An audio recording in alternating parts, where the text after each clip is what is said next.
วันนี้ขากลับเมืองฝรั่งเศสนี่ตอนนี้อยู่ฮานอยเวียดนาม Xin chào khách đã vào chợ Tổng Hà Nội, Việt Namจะไป Sở trưởng Nguyễn Khánh Hòa cùng đoàn thể tuyển lông chọn Frankfurt nối khách trên máy bay ฟรังก์ฟอร์ตเราจะ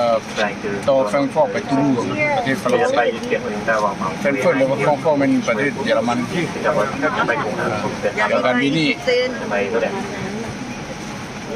ที่350การ Good บิน evening เวียด ladies นาม and แอร์ไลน์ gentlemen of Vietnam Airlines Member Sky Team Light Captain Nguyễn Khánh Hòa and วัน also นี้วันที่ member โซ่ of ประมาณวันที่ our 15เนาะ Boeing 787-9 15ตอนกลางคืนตอนค่ำบุ้งมาจากโมงตอนนี้